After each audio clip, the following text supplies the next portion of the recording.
Hey everyone, it is me again, talking about money, investing, and all the ways I have messed up. I know, a fun topic, right? But seriously, I wanted to share some of my biggest investing screw-ups from my 20s. I mean, we are talking about real, actual money lost, not just hypothetical blunders. I think it is important to be honest about these things, especially when so many people out there are selling the dream of getting rich quick. That is a dream I chased for a long time, and it led me straight into some deep financial holes. When I was in my early 20s, I did not know much about investing, but I sure thought I did. I was full of youthful optimism, a dangerous combination when mixed with ignorance about the market. I saw friends, or rather, I heard stories about friends of friends, making a killing in some hot new stock or cryptocurrency, and I thought, why not me? I had a decent job, I was saving a bit, and I figured if I just put my money in the right place, I would be set. The allure of those high returns was like a siren song, luring me to make some pretty dumb decisions. I mean, who would not want to double their money in a month? It sounds amazing, right? But nobody tells you about the other side of that coin, the side where you lose everything just as fast.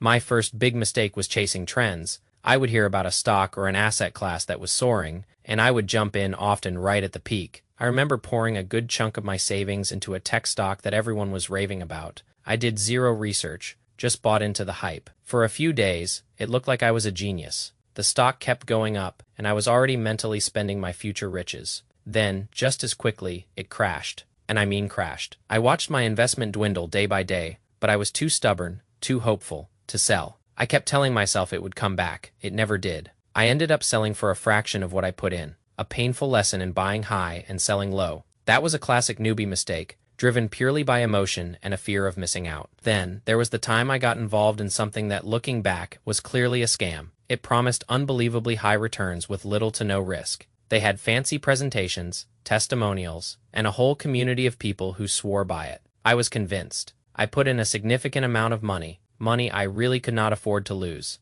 They paid out for a couple of months, which just made me trust them more. I even told some friends about it, which I deeply regret. Then, one day, poof. The website was gone, the contact numbers disconnected, and my money, along with countless others, vanished. That experience taught me a brutal lesson about due diligence and how easy it is to fall for something that looks too good to be true. If it probably is. No legitimate investment guarantees high returns with no risk. That is just not how the world works. Another major pitfall for me was ignoring risk management. I was so focused on the potential upside that I completely overlooked the downside. I would put too much money into a single asset, essentially putting all my eggs in one volatile basket. There was one instance where I was convinced a certain company was going to revolutionize its industry. I thought I had found the next big thing. So, I took a large portion of my savings and invested it all in that one company. I was so confident, I even borrowed a little to buy more. My reasoning was, if it is a sure thing, why not maximize my gains? Well, it was not a sure thing. The company faced some unexpected challenges.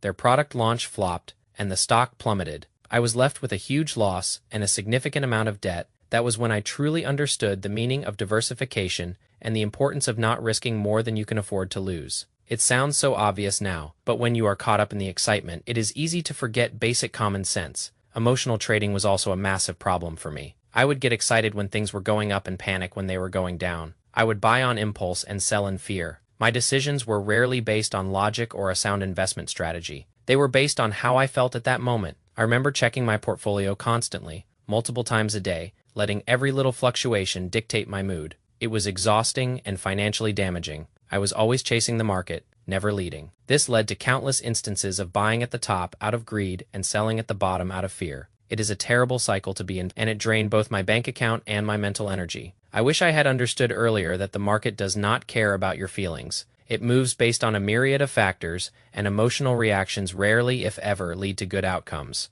After all these painful experiences, after losing a significant chunk of the money I had painstakingly saved, I had my wake-up call. It was not a sudden epiphany, but more like a slow, painful realization that my approach to money and investing was completely unsustainable. I was not going to get rich quick. In fact, I was just making myself poorer and stressed out. That is when I decided to take a step back and actually learn. I started reading books, watching educational videos, and following reputable financial advisors. I immersed myself in the world of personal finance, but this time with a focus on understanding, not just chasing quick bucks. The biggest shift in my mindset was letting go of the get-rich-quick mentality. It is a toxic idea that fuels bad decisions. Instead, I embraced the idea of steady, consistent growth. I learned about long-term investing, about the power of compound interest, and about the importance of a diversified portfolio. I realized that true wealth building is a marathon, not a sprint. It requires patience, discipline, and a willingness to learn from mistakes.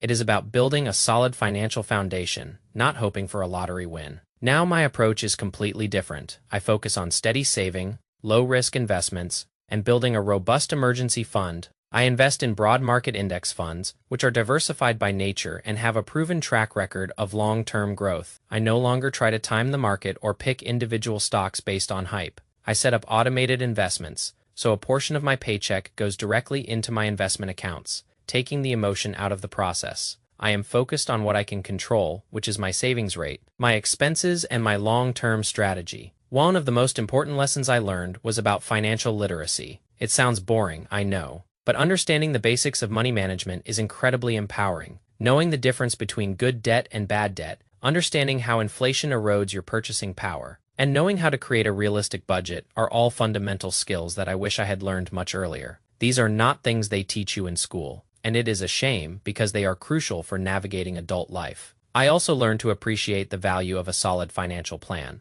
It is not just about having money, it is about having a plan for that money. What are your short-term goals? What are your long-term goals? How much do you need to save for retirement? What about a down payment on a house? Having clear objectives helps you make informed decisions and stay on track, especially when the market gets volatile. It gives you a sense of purpose and direction, rather than just blindly throwing money at whatever seems popular. Another thing I now prioritize is having multiple streams of income. My main job is great, but relying solely on one income source can be risky. If something happens to that job, you are in a tough spot. So, I have been exploring side hustles, not to get rich overnight, but to diversify my income and build a financial safety net. It is about creating options and having more control over your financial future. It is not about quitting your day job, but about adding layers of security and potential growth. For anyone in their 20s, or really anyone at any age just starting their investment journey, here is my humble advice, born from a lot of mistakes and a lot of learning. First, do not chase quick wins. Seriously. Resist the urge. High returns usually come with high risks, and you are more likely to lose your money than to get rich. Focus on consistent, long-term growth. Second, educate yourself. Read books, listen to podcasts,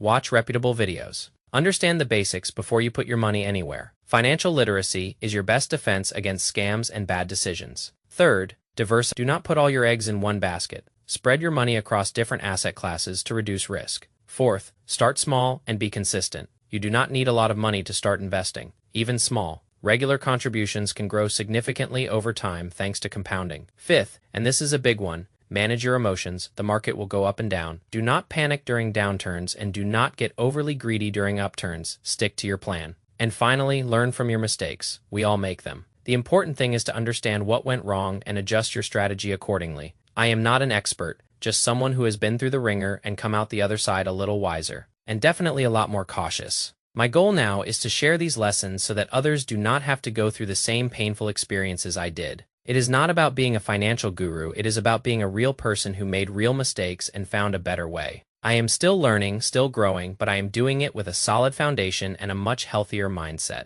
So if you are feeling overwhelmed by all the investment advice out there, or if you have made some mistakes yourself, know that you are not alone. It is part of the journey. The important thing is to keep learning, keep adjusting, and keep building towards a more secure financial future. It is about playing the long game, not just hoping for a lucky break. And believe me, the peace of mind that comes with a steady, well-thought-out financial plan is worth more than any quick profit. I hope this was helpful and maybe a little bit relatable. If you have any stories about your own investing screw-ups or lessons you have learned, I would love to hear them in the comments. It is all part of the learning process. Thanks for watching, and I will see you in the next video.